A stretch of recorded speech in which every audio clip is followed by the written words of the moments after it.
আজকে একটা অদ্ভুত রাত কাটলাম, যেখানে ছিল সেহরি, নামাজ আর সবশেষে প্রভাত ফেরি। সব মিলে একটা অদ্ভুত কম্বিনেশন। আর এই কম্বিনেশনটা সম্ভব হয়েছিল বাংলাদেশ অ্যাসোসিয়েশন হিউস্টনের কল্যাণে। বাংলাদেশ অ্যাসোসিয়েশন আজকে আয়োজন করেছিল একটা সেহরি গেট টুগেদারের। সত্যি কথা বলতে কি, মনটা তখন একদমই বাংলাদেশ হয়ে গিয়েছিল।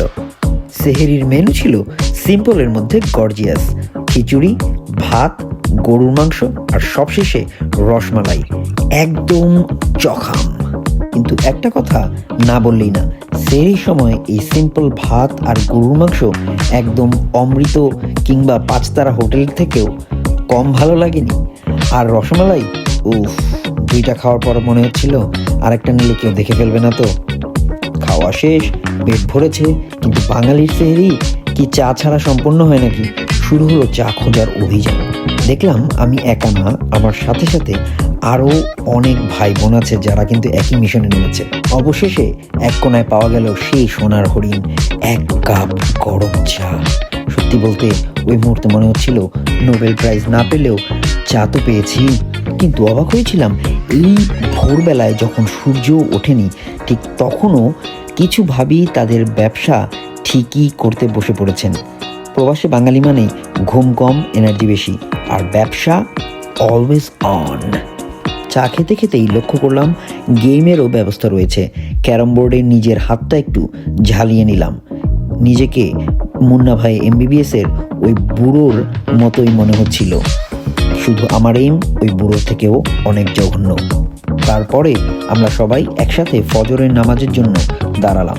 রাতভর আড্ডা হাসির পর যখন নামাজে দাঁড়ালাম, পুরো পরিবেশটাই একদম শান্ত আর একদম সেরেন মনে হচ্ছিল যেন এটাই বাস্তব, এটাই সত্যি।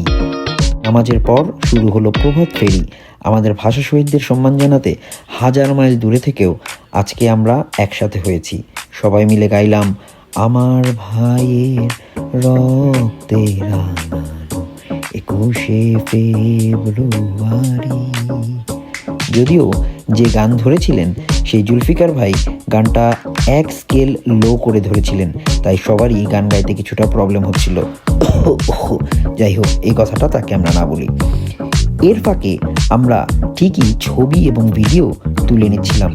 কিছুটা ক্যাওস, কিছুটা গোলমালের পরে সবশেষে শহীদ মিনারে ফুল দিয়ে শ্রদ্ধা জানালাম ভাষা শহীদদের। একটা গর্বের মুহূর্ত, একটা আবেগের মুহূর্ত। ঠিক এই সময়ে ঢাকায় হয়তোবা ছিলাম না, ছিলাম হাজার মাইল দূরের হিউস্টনে, কিন্তু হৃদয়টা ঠিক যেন ঢাকায় পড়েছিল। তো গাইজ, এক রাত্রেই সেহরি, চা মিশন, ঈদ মার্কেট, নামাজ আর সবশেষে প্রভাত ফেরি। বলতেই হয় এটা ছিল পুরোপুরি বাঙালি অল ইন ওয়ান নাইট। যাই হোক, ভিডিও আজকে আর লম্বা করবো না। ভিডিওটা ভালো লেগে থাকলে লাইক দিন, শেয়ার করুন আর সাবস্ক্রাইব করতে ভুলবেন না, কারণ সামনে আরও আসছে, আরও গল্প, আরও রিয়াকশন, আরও অনেক আনকাট ভাইবস। দেখা হচ্ছে নেক্সট ভিডিওতে। টাটা।